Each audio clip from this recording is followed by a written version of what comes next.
Win big in 2024 with Team Sync from RotoBaller. Import your fantasy teams and sync your leagues. Get customized tools and tailored advice for your specific rosters and scoring settings, including live recommendations from the live draft assistant, free agent finder, and lineup optimizer. Sync an unlimited amount of NFL, MLB, NBA, and NHL fantasy teams from all of the major fantasy platforms. Get a discount for any premium pass using my promo code Knuckler. Just visit rotoballer.com/radio and start rotoballing like a boss. This podcast is also brought to you by Parlay Play Fantasy Sports. Use my referral link and my referral code RotoBrady. Get that sweet deposit bonus and get it on those player prop parlay contests. Great platform over there. And what's up, everybody? This is Brady Grove coming to you in 2024 with another interlude episode of RotoBaller's official MMA podcast. Tap that. With me tonight, he is the co-host of Chronic Combat Conversations. Give it up for the Guru, folks. What's up, man? How's it going? Brother, what an intro. Thanks so much for having me. Pleasure to be here, man. Pleasure to chop up UFC with you. If you're not familiar with me, to your fans, I am co-host of the Chronic Combat Conversations. We go live every Wednesday at 8 p.m. on YouTube. For anybody interested in UFC, we break down every single UFC card from a gambling perspective and give out always free picks, and we always have a guest on to help us break it down, and we really like to have a good time. Well, dude, let's get right into it. Because we could talk storylines of 2023 all day. A year that was dominated by viral personalities, inside of the sport and out. My God, Ian Gary going back on the internet today saying he's going to go up to middleweight and fight Sean Strickland. What were some of your favorite stories that came out of 2023? Because as MMA fans, as we know, there's a lot of bad fans out there, and there's a lot of every story comes with 50-50 opinions. People hate it and people love it. What were some of the things that were the most fun for you last year? Wow, some of the things that are fun for me last year. I mean, listen, the whole Colby Covington, Jorge Masvidal outside the octagon, brawl in the streets. I mean, that's about as crazy as it gets for 2023, no? And it's such a weird thing that in this sport, that wasn't like people do that. Like if you hear that happens and you don't doubt it, it's like that these guys actually find each other outside of the sport and actually get in fight that lead to people going to jail. Yeah, absolutely. I mean, luckily for Jorge Masvidal, it did not end up in any jail time or any specific situation. But I mean, I guess he did have to plead guilty and I'm sure pay a certain amount of lawyer fees and a bunch of other that nonsense. But hey, Jorge Masvidal apparently out of retirement. Whoever knows what that could mean. Maybe return back with the UFC. I'm not sure. And a guy that ended up being kind of an up and down darling a little bit, and then had his weird thing with Kai Kara France, a guy that I've seen you post several times about the last couple of days, Starboy. I've loved that guy since he was in Ryzen. Now when Starboy came to the UFC and had to fight Alexander Pantoja and Matheus Nicolau back to back in two tough decision fights. And he seemed really gun shy those first two fights and hesitant to pull the trigger. A lot of people still think that he beat Matheus Nicolau, and now there's going to be a rematch coming. And he's been a really popular pick for a guy that, for people betting on futures as the guy that could be the UFC flyweight champion by the end of 2024. What do you think about that guy, man? Because despite the whole, thing he said that, got him in trouble and everything, I still cannot wait to see this guy keep fighting. You said a lot of truth there, but one of the major things about Manel Kape, I mean, the Starboy nickname holds true. He is absolutely a star, and he's somebody where if you watched his tape back in Ryzen, which I'm sure you did, he was somebody that wore wrestling shoes. He was somebody not used to fighting barefoot. So you watch him come out versus Alexandra Pantoja, and he's wearing the feet wraps. It's something that he has continued to work on. He's working on his strategy. You've seen him in his last, I believe, either 3 or 4 fights, taking his talents over to Extreme Couture in Las Vegas, working with the main man, Eric Nixick. When you're trying to make those adjustments to your style and you're improving your MMA game at that level, I mean, sky's the limit for this kid. And you see that when he was testing top 10, top five waters in his debut. So he's somebody that's going to get another opportunity to crack that now with Nicolau. And I think he rights the wrong this weekend. And I think he's going to finish him. Mateus Nicolau is somebody been finished three times in round one before. And coming off a round one finish, I think Cop is pissed and he knows what's ahead of him. So I expect Cop to get it done this weekend. And it's a weird thing too, because like as exciting as it is to see him back in there, I'm kind of as excited as I am to see him possibly, avenge that loss. It's still kind of disappointing that you have to see him in a rematch so quick, because at flyweight there are still so many other matchups I'd like to see him in. Among those, Kai Kara France, I feel like that fight eventually has to happen. Those are Oh, it will. my favorite flyweights to watch for a while now. So that's like the big caveat to anybody with a bet on a future for Cop to hold the belt in 2024. Obviously the one good thing about taking that bet is you have the buildup of a rematch with Alexandre Pantoja. I think people would want to see that was a close fight. If you can make that grudge match between Kai Kara France, I think that's very important to be made. I'm just not sure where Kai Kara France's health is at this point. So you have to wonder if the winner of Brandon Moreno or Amir Albazi will be the next to fight Alexandre Pantoja. But I wonder if he gets the round one finish that I'm predicting he just might. Could he supplant that? Could he supersede them and get that next title shot? Because he'll now have 5 wins in a row. And it's such a weird spot that the flyweight division is in. We've gone from a division that saw the same fight for the championship 4 times in a row to a division that now you're trying to see like how all these prospects are going to shake out. And, to call Cop a prospect, it's, on the exterior of what that word actually means. But you got Albazi and Mahon Makayev that, are working their way towards higher and higher profile wins. Makayev coming off of the win over Tim Elliott, a win that should always carry respect. So this is like a great spot for flyweight to be in, where no matter what, someone exciting is making their way up in the ranks.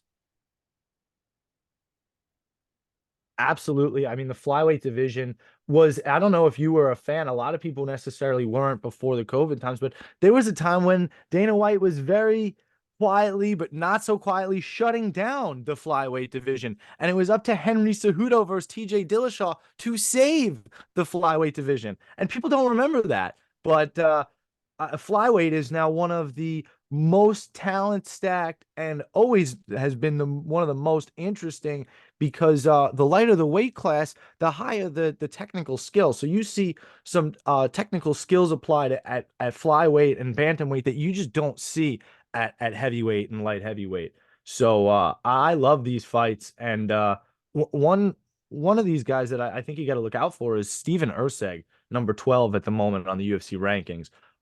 He's somebody that was another guy that came in, gets a top 15 debut and wins as a plus 300 underdog. This is somebody that I've been looking at for a while now, since I think I got turned on to him through Shannon Ross's Dana White Contender Series debut, because I believe they fought, or at least a similar promotion in Eternal MMA. So yeah, somebody that's really, really talented as well. And the crazy thing about flyweight, you go back to the days of the 4-man Grand Prix that led to the initial crowning of the flyweight champion. And it's like, you wonder if that division would still even be around had a guy like Joseph Benavidez been the initial champion. Benavidez, a guy, unfortunately, like a lot of the Team Alpha Male guys, always so close, but no, real championship cigar there. And Demetrius Johnson was able to hold that division on his shoulders for such a long time by just being one of the sheer greatest fighters on the planet. But it never achieved what they wanted to, which is making people care about it on a mass, on a more mass level, which is a shame, but that's the world we're living in. It's a world sometimes that I think MMA fans are really hard to adjust to, is that it's easy to appeal to people who really love the sport. Who they're trying to appeal to a lot of the time are people that aren't sure if they love the sport all the time on a week by week basis. Yeah, and I think the way to do that is to put on exciting matchups. At the same time, the UFC hasn't necessarily shied away from making these flyweight title fights their main or co-main event in big pay-per-views where they're trying to recruit the most money.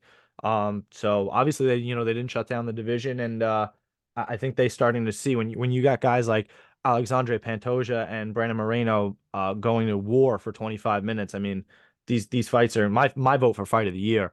So when you got guys like that and Manel Kopp, I mean, come on, let's go.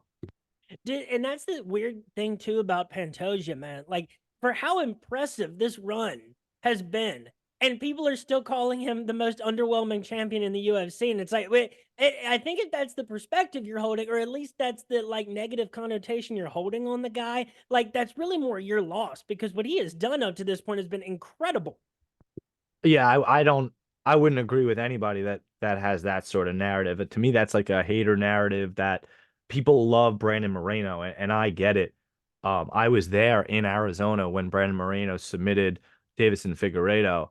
And the crowd love for him was, I mean, he might as well have been fighting in his backyard in Mexico. I mean, they loved him there. But to somehow take the shine off of him is disrespectful because Pantoja is the unbelievable, unbelievable, and for anybody wondering, he absolutely beat Brandon Moreno. I don't care what split decision or not, close fight, but he won. Well, and it's like another good example of like no matter how good and how impressive Moreno has been over a long stretch of time, one, it shows the weird aspects that there are to focusing on one opponent for such a long time like Brandon Moreno had to. And the other thing is sometimes the other fighter on the other side is just your kryptonite, as we saw kind of with Cookie Monster and Rose on two occasions. Like we sort of saw with Rose and Did we see that though? Because that was there a second fight? Because I don't really remember that second fight. But okay, so what I'll say is like the first time, obviously, that's a definitive result. The second time, I don't know what the hell that was, man, but there was something clearly about Carla that gives Rose pause, like no other fighter gives to Rose. Like Carla can always slow a fight down to her pace. And that's one of the skill sets of Carla is that she can slow a fight down to, a pace where she is able to neutralize the damage that you can do to her. It's a weird skill set, but it's kind of something that like, kind of that Michelle Watterson can kind of do too, where it's like you can only do so much damage, or at least a few years ago, because of her style, she might not do much damage to you, but there's only so much that you can do to her. Yeah, absolutely. I think you're spot on there, without a doubt. And so where did that even start from? Was Pantoja, Moreno? Damn it, man, we got off on something else. We're on it. But I know we were talking about the all these awesome Storylines. that were just announced, man. And this is a great, turn that we're seeing in the lightweight division. Is that for so long, these guys that are at the top of 155 pounds were only fighting each other, and they were all big money fights. And now Justin Gaethje is fighting Islam Makhachev. Dustin Poirier is fighting Benoit Saint Denis. And Charles Oliveira is fighting Armin Sarukian. These all feel like a lot more Justin Gaethje versus Fiziev fights, as opposed to Poirier versus the Poiriers versus McGregor's, the Poiriers versus Gaethje's. What do you think about these lightweight matchups that have recently been announced? Well, I can't speak to the Islam Gaethje matchup. I don't believe that matchup is official yet. Not official And yet. and if you're somebody that likes to talk rumors, I believe what the rumor, or at least I think what even Dana White had said, is that the winner of Armin Sarukian versus Charles Oliveira gets the Islam Makhachev shot. What they decide to do, I suppose, is a whole we could have a whole other podcast on that, right? But I believe that is what they said. It's so So I it's just so weird. Like it seems like there's been so much news coming out the last few weeks that yeah. it's like, you know, and it's also like you just have to take everything that Dana White says with a grain of salt. Who the hell knows? You know, like for what Gamro was supposed to be you know, up to when if the, you know, as a replacement, who knows, man? But like it's like weird because like Benoit Saint Denis really has a massive opportunity here, and you know, credit to Dustin Poirier for, you know, being a part of that matchup because that's a dangerous fight, and Extremely. it's not a blockbuster necessarily like all of his other fights have been over the last few years. It's an extremely dangerous matchup. And Poirier is the guy that he says that he is, which I believe that he is. I mean, he is the type of guy to sacrifice his ranking. He wants something that scares him. And he said that in the lead up to the Gaethje fight, and I think he meant it.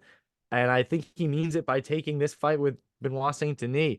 I'm sure he feels maybe something in himself and the ego, like if I can't beat this guy, maybe I don't belong up here anyway. And Benoit Saint Denis a fucking killer, man. I really respect him for taking this.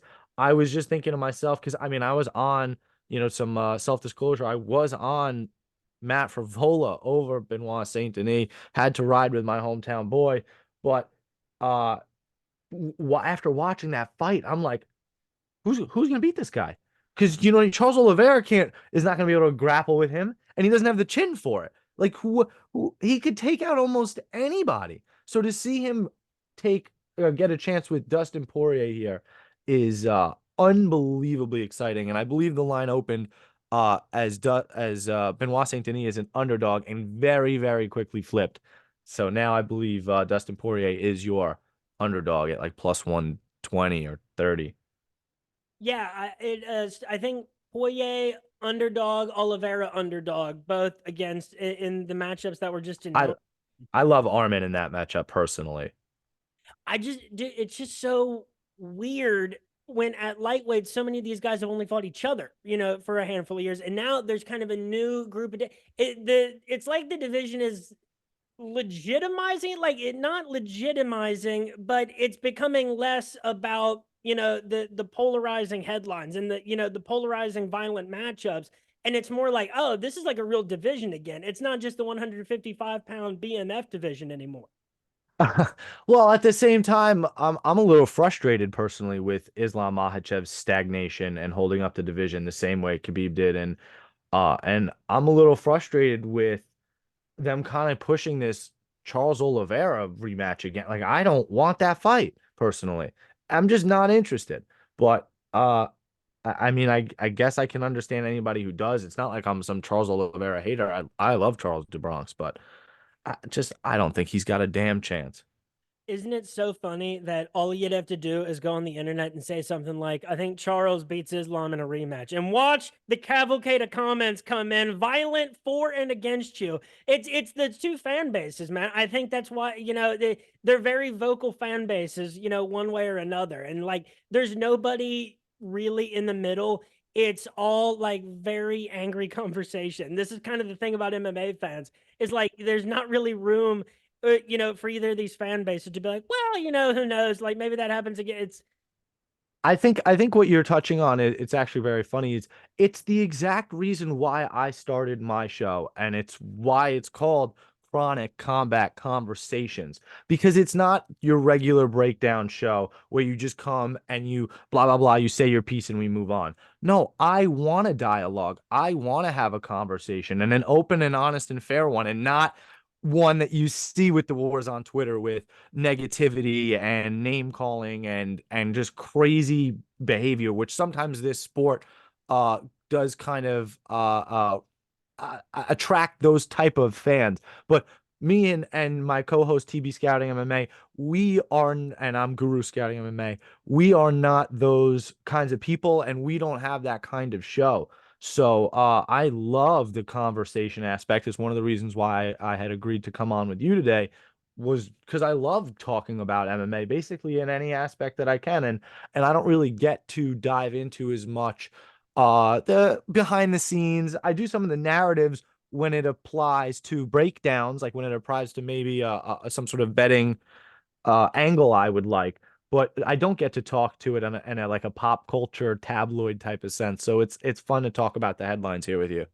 it's it's a fun thing too because like that's what a week by week thing is like on this show too, is just from a betting aspect, like who do we like each week, and but at the end of 2023 going into 2024, it's just like it's a weird spot for the sport to be in, and last year was a really weird year again, like, and it keeps taking a different form and it keeps evolving.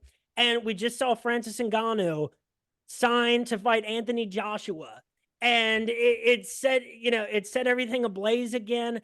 I think that, like, let's talk about the heavyweight division, man. Um, a division that has long been plagued by, stagnicity at the top, at least from the real fights that we wanted to see. Tom Aspinall has been very vocal about wanting to, his next fight should be for the championship because he doesn't know, who is an interim champion that's next fight. Their fight isn't for the undisputed championship. What do you think about the heavyweight division, man? Because like there's a lot of unanswered questions here, and the idea that it, not anything against Stipe Miocic, man, but this has been going on for a long time. I personally don't really hold Stipe like too accountable for. It's not really his fault that he's a major superstar, a legend. I'm not going to say superstar because I'm not going to say he sells tickets, packs out arenas like that. But I mean, he is a legend in the sport, and if people don't want to give Stipe his due diligence, that's on them personally. I think he's one of the best heavyweights of all time. But um, yeah, man. I mean, John Jones tore his shoulder. What do you want to do? Don't and you want to talk about, oh, you're an interim champion. Your next fight should be for the joining title. I mean, first off, I can give you a heavyweight champion in Andrei Arlovsky, who had to defend his interim belt not once, not twice, but three times before finally unifying it with what's his face and got finished. That was a funny ass fight. But my point is that shut up and do what you're told, Tom, right? Like, take the fights, fight whoever's next. If it's Cyril Gane, fight Cyril Gane next. Um, I, I, I get and I see and read a lot of hate on this John Jones Stipe fight. Nobody wants it. We don't want to see it. I don't. I get that talk. I just feel like certain things. We're a selfish fan base, right? We feel like everything in the fight game is for us. It's about us. I feel like they've kind of, both of them have earned that fight. It doesn't have to be for us. We're all going to pay to watch it anyway. This is for them and their legacy. And I'm not sure it like does anybody any good for. Listen, would I love to see John Jones take on Tom Aspinall and mean it and want it? I mean, that's the scariest fight out there. I mean, that's terrifying. For a while, I thought John Jones and Sergey would be terrifying, but it's Tom Aspinall. I mean, he didn't even have to use his wrestling versus Sergey, and he won. I couldn't even believe it. So, watching that live was just absolutely bananas, by the way. But yeah, John Jones, the GOAT, would love to see him fight Tom, but I get why they're waiting to do it with Stipe. And it'll sell. It'll sell, well. I don't know if it'll do, to what level those numbers will be, but like people will be paying attention to it. If I have any issue with the fight, it's that, and when that fight was originally supposed to happen, the title of my episode pre-named was "We Know How This Ends," because as much I don't like, as a fan, I'm not a fan of John Jones. I can easily say John Jones is the greatest fighter in the history of mixed martial arts. That's not a problem for me. I'm just not a fan of John Jones. And so the lead up to a big legacy fight that I am almost certain that he is going to win is like not fun for me, if that makes sense. Absolutely. And I think that's a very, very interesting point because I'm somebody that's been such a fan of John Jones and I outside the cage stuff notwithstanding, I do my best to try to live and let live and understand people's mistakes and give forgiveness and that kind of stuff. Obviously, he's done some stuff that's I don't think anybody on planet Earth possibly condones, but the talent and I don't know. It's been a while since he's been in trouble, right? So maybe he's turned his ship around. But yeah, let's he's the GOAT. So I respect that, and I respect somebody like you that says, you know what? Maybe that's not even very interesting for me because I'm not even a fan. And I'm like, I get it.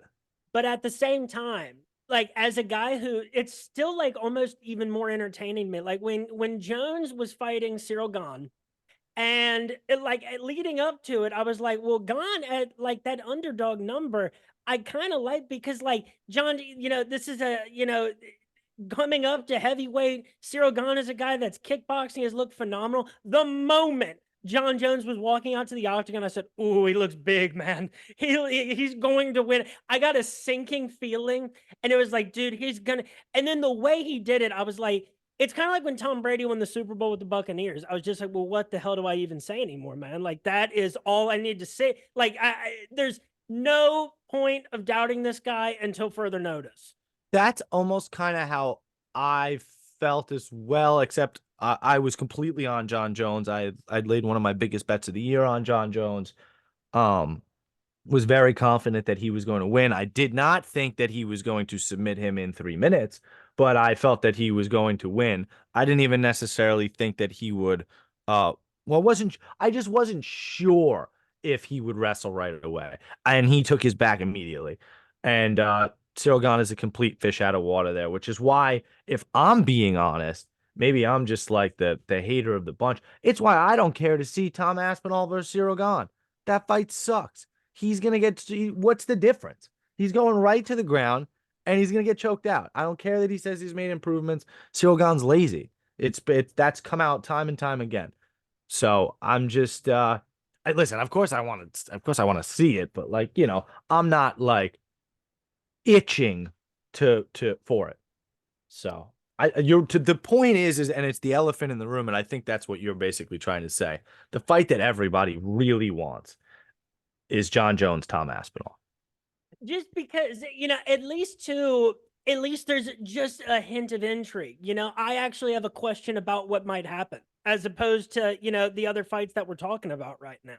We always say that, and time and again in this sport, we are proven wrong, is the thing. It's out of these fights where we go, well, why the hell am I even watching this? It's out of some of those that some of the craziest moments.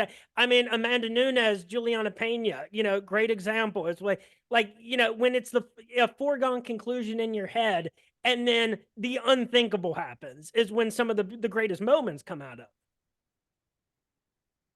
Absolutely, absolutely. And you know what I was just thinking? I was like, if I'm truly Stipe Miocic, or if I'm the UFC, right? Like, why do I want this return fight to be versus the greatest of all time? I actually think he should get one fight before that.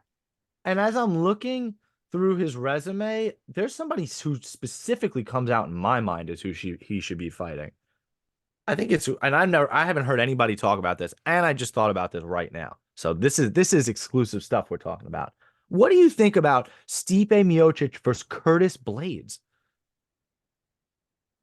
Yeah, I think that like there's a handful of guys at heavyweight that like obviously not the same skill set as Curtis Blades, but kind of occupy the same tier, the same kind of the place in their career.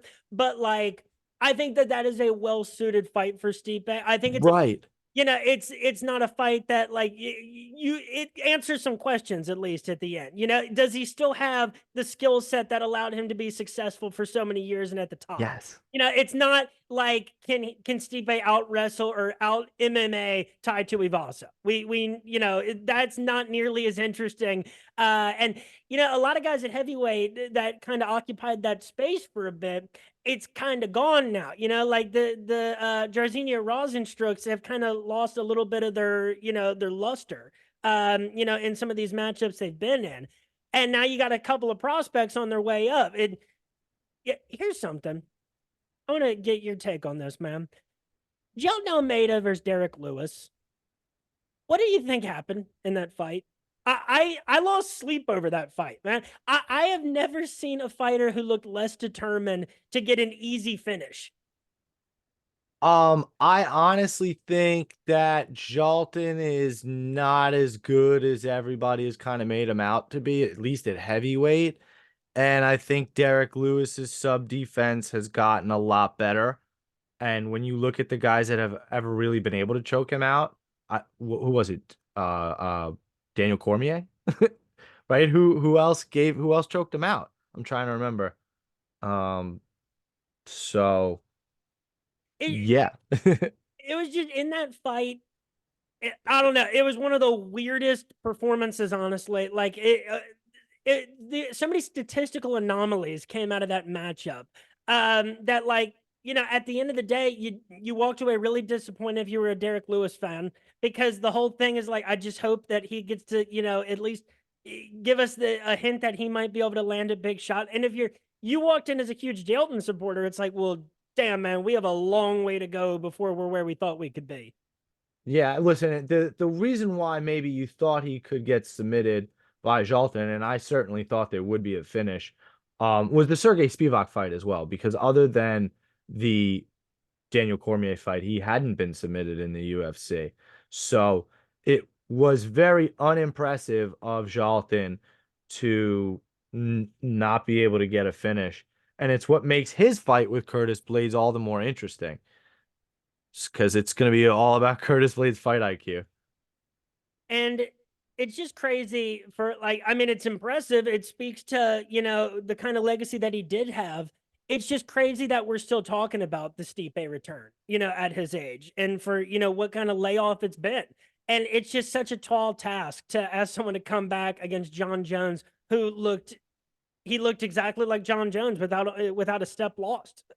Well, and I think that's to your point why maybe you're not excited about it. It's a tall task, and it's most definitely or most certainly one would expect a retirement fight, if not a double retirement fight.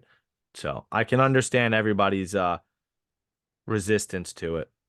Is it a New York thing, like to be like a big John Jones guy too? Like it because my Might former be. He's from New York. I know, and so my former co-host Daniel Yanofsky, who does a lot of boxing coverage too, is also I know Dan Yanofsky from personal life that I don't know that he knows that I do this type of show. I know Dan Yanofsky from when he was 10 years old. wow. Well, small world in this community, man. Yes. You It, should tell him. Well, I will talk after the show. You should tell him we spoke. no, That's very absolutely. funny. And I remember one of the last shows that he was a co-host on here on was we basically got into a conversation about whether we thought John Jones was a good person or not.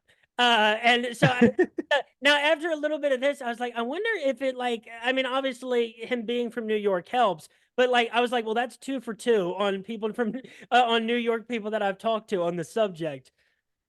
Listen, I might just be somebody that's a little bit more, I don't want to say forgiving, but just understanding, a little bit softer in terms of judging people based on maybe some of their worst days or worst experiences or mental health issues or whatever. So, I try my best to be understanding, but at a certain point, if you're Jeffrey Epstein, if you're Jared Vogel, I mean, you do belong in behind bars in the dirt at some point. But for me, John Jones isn't that guy. And so, one other, polar headline, sort of, I guess if you could call it that, Conor McGregor and Michael Chandler, it was supposed to have happened on real, I mean, like kind of on multiple occasions up to this point. Conor McGregor released that video saying that it was going to be at middleweight. Um, which You'll like do what you're told. it's like it's so crazy because like I guess like in theory it wasn't like outlandish that Connor would maybe fight at middleweight someday. Like he could do that. The idea of that Michael Chandler fight happening at middleweight though, super weird and like obviously it like shocked everybody and possibly that was the purpose of it, but it is a fight I still want to see because I am, if nothing, a massive Michael Chandler fan and have been since the Bellator days. So what do you think about the spot that those two guys are in? Because like Conor McGregor is able to still remain the most famous mixed martial artist in the world regardless of how many years he doesn't fight in, and whether people like that or not, that just remains the case. I think you touch on a good point there. It's just that Conor McGregor's stardom, the people's uh the the people's thirst to see him compete is real. So yeah, Michael Chandler's in a really tough spot. He's giving up a year, basically a year of his career when he doesn't have much time to give. Why is he doing that? Because I believe he feels that in his mind, this is the fight that he's been waiting for his whole life. And it's Conor McGregor made the joke a long, long time ago. When you agree to fight me, it's red panty night. Like it's red panty night. It just is. There's no way around it. You're getting millions of dollars. You're getting part of the pay-per-view. You're getting all the eyes on you. Life is different after you fight Conor McGregor. So especially at this stage, so you wait and you sit the time out and you piss all the fans off because eventually your hope is to delight everybody and change your life with a fight against him. And it's so wild too, because like you look at when Michael Chandler fought Charles Oliveira for the UFC lightweight title. People forget, because people love to make fun of Michael Chandler. People forget that Michael Chandler was maybe a few more punches on the ground away from being the UFC lightweight champion. I think everybody, again, because people love Charles Oliveira, I think everybody forgets that, man. I remember betting but I bet on Oliveira that fight. But it was just absolutely bonkers. I mean, he got 10-8'd by Michael Chandler in that round. I mean, he got dominated, knocked down 3 times. I thought he was about to blast a hole through him. I thought it was all but over. And Michael Chandler overextends himself, gets too excited, overconfident, flipped, done. And breeds the legend of Dubronx. And like it's so great because we could probably sit here for like 8 hours and talk about everything for We in the could. MMA from A to Z. And yeah, like I've done a couple of these since the UFC was done in 2023, and it's like, damn, there's never enough time. What are the things that you're looking forward to the most in 2024? Because we probably got a lot of retirement fights coming too. Yeah, I'm wondering if we're getting one this weekend with Andrei Arlovsky. I'm wondering if you're gonna get one maybe at UFC 300 if they give Matt Brown and Jim Miller that spot. Very, very interesting to see. God, some of the things I'm most excited for. I'm so excited to see the Sean Strickland Dricus Duplessis fight.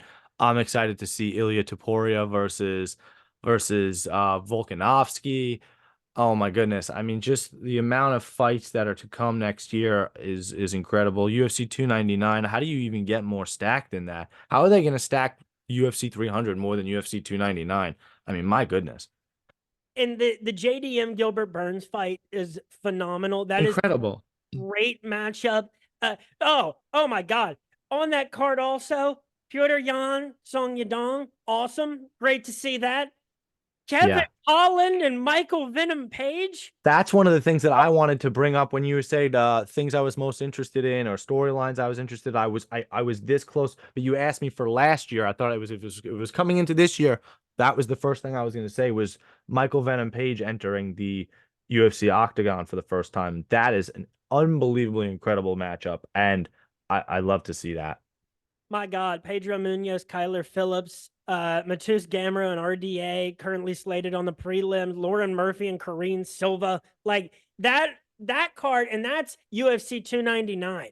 Headlined by Sugar Sean O'Malley and Chito. We're gonna find out too if sometimes a guy is just your kryptonite in that main event. That's an unbelievable matchup as well. Two guys that I just happen to personality wise, content wise, like I just love both of them. So, and it's so funny because just to show my level of how far I've come in terms of knowing the UFC fighters, like when Sean was gonna fight Cheeto the first time, I didn't really know who Cheeto was, like at all. Like I was not as well versed in MMA at the time. So It's a weird thing too, man. The hallmark of last year, which I would love to leave in the past and put in an MMA time capsule, is like I know way too much about what fighters and their wives are like. I know way too much about people's personal relationships. Like Sean O'Malley, great example. I know way too much about like him and his personal life and his approach to personal relationships. I know way too much about Ian Machado Gary's relationship. I wish I could have never known that. It would have made it easier to sleep at night. But I'd love to leave the intimate knowledge of people's personal relationships and their marriages in the MMA time capsule and forget about it moving forward. I agree as well to honestly to pretty much full capacity, right? Like I'm somebody, especially because I don't really talk as much about the tabloids. Like when people try to bring that stuff up to me, I'm like, don't care. If it's not about a fight, if you're not telling me who to bet on next week, if you ain't got a prop for me, I'm good on it. So, roasting somebody like Ian Gary, why? Because his wife is wrote a satire book and like all of that. I don't want to know about it per se either. But to the same people I say, show me what your girlfriend looks like. Show me how your wife treats you. What does she cook for you? What does she do for you? So I think they're pretty happy and doing the best they can. But they're definitely cringe as fuck too. And she's probably, you know, massaging that situation to her benefit. But hey, maybe it's true love as well. It's kind of like this is a point I talked on the last episode. Is like guys like Ian Gary and Bilal Muhammad have actually found a way to get made fun of almost to the point of profitability. All right, people don't take you as seriously. People like Bilal Muhammad, people find you boring, get hated. That's the best way to get the fights that you want. Yeah, absolutely. Listen, I'm somebody that's like, I don't mind Bilal Muhammad really at all. I can understand where maybe he's a boring fighter. I can understand where maybe you don't love his politics per se. Like if that's not your thing, I get that too. I just like good fighters and I like winning money. So Bilal's a really good fighter that's won me a lot of money. So I like Bilal. No, and again, like he's a kind of guy that exists in these welterweight divisions and the middleweight. We've seen so many guys like him where it's like you win enough times in a row and it's just undeniable. Eventually, we're gonna have to see in a big spot. Leon was one of those guys for a while. We saw guys. Like George Sotiropoulos never ended up getting his shot, but like he was on like an 8-fight winning streak. Guys like John Fitch, where eventually it just becomes undeniable. You beat enough high level opponents, you will get that opportunity. So it's just as soon as we think we have figured out this sport and the way it moves, it always changes because it's a very new professional sport and it's still evolving. And it's a moving target and it's a blast. Absolutely. I couldn't agree more. And it's just something that I love to look forward to in terms of watching this sport. It's why I've grown so much with it. It's why I do the podcast that I do. I truly think that MMA, UFC, I mean, it's the best sport of them all. I really do love it so very, even though I'm wearing a football jersey tonight. But I do. I love MMA very, very much. And I'm wearing a New Orleans Breakers crew neck that just Yeah, dude, I saw you posted that. Like, I was like, who watches USFL? How cool is that? USFL, XFL. I did like USFL and XFL gambling content all the last. See, there's money to be made there. So now you have my interest. So they merged, right? It's now like a It's whole the USFL. rocks in. The reason I got this crew neck for 60% off is because the Breakers didn't make the merger yet. Oof. And, like all the teams that did make the merger, they did a big sale of all their merchandise. But now that's the great thing about spring football is like it's and like small school college sports is like Vegas cannot keep on top of it as much as they do, and Right. their tricks don't play as well. So it's something that if you do follow, like you can get an advantage on. Yeah, hey, listen, I'll have to message you and get some of your best tips on that, and maybe Hey, listen, my tips all come out for free on Chronic Combat, so you won't anything you guys ever want to see about my picks as well. I mean, that's one of the things that we do pride ourselves on. We are fully accountable. You can follow us on Pickit, which is an app that uh uh collaborates from everything you bet on your sports books and post it for people to see. So there's no manipulation, which some people do, which is kind of sketchy. And then there's obviously, of course, Bet MMA, which I'm not sure if you use or am aware of, but BetMMA.com if people want to check that out. It's a third-party tracking website where we post our picks and plays. And listen, we're not the sharpest guys. We are not pro gamblers, but we're guys that love the sport and work really hard at it and bring in sharp guests to help us pick winners. Folks, thank you for being here for another interlude episode of RotoBallers official MMA podcast. Tap that. You can follow me on Twitter at RotoBrady. You can follow the podcast on Spotify, YouTube, and Facebook at Tap That MMA Podcast. With me tonight has been the guru of Chronic Combat Conversations. Follow him on Twitter at Guru Scouting MMA. Follow their podcast at Chronic Combat. Dude, thanks so much for being here tonight. I cannot wait for UFC action in 2024 to pop off. If you have anything else you want to say, anything you want to shout out, the floor is yours. Seriously, thank you so much for having me on. It was an absolute blast to do it. I think you should have my co-host on at some point in the future. Absolutely. And if you ever want me back on, you know you got me, no problem at all. Listen, we go live, like I said, on YouTube. Chronic Combat Conversations. Please subscribe. It means everything to us. We just hit over 500 subscribers on our YouTube channel. That's the main source of where we go. We should be available on all other podcast platforms. If we're not, I'm going to go bust TV's head and make sure that we are. And listen, we go live, like I said, every Wednesday, 8 p.m., free breakdowns, UFC cards. Dude, thanks so much for having me again. What a fun time. For sure, man. It's been a lot of fun. Folks, post your picks for free. What's this guarded content, everybody? This is the sport for the people. Look forward to the UFC in 2024. Look for picks that are going to be on Tap That and Chronic Combat Conversations. Have yourselves a great start to the UFC year. Have a great night and peace.